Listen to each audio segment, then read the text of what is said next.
அதாவது இது ரிஷபத்தை பொறுத்த வரைக்கும் லாப சனின்னு சொல்லுவோம். என்ன சனி? லாப சனி. லாபம்னா என்னங்க?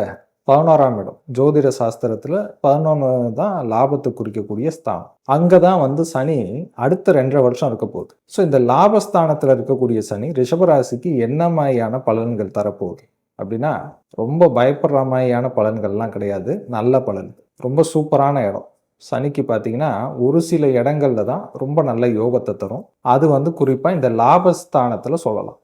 ஸோ இப்போ லாப சனியாக இருக்கும்போது சனி என்ன பண்ணுவார் அப்படின்னா, நீங்கள் எடுக்கக்கூடிய எந்த விதமான முயற்சியாக இருந்தாலும் வாழ்க்கையில் சக்ஸஸை கொடுப்பார், வெற்றியை கொடுப்பார், லாபத்தை அதிகப்படியாக கொடுப்பார்.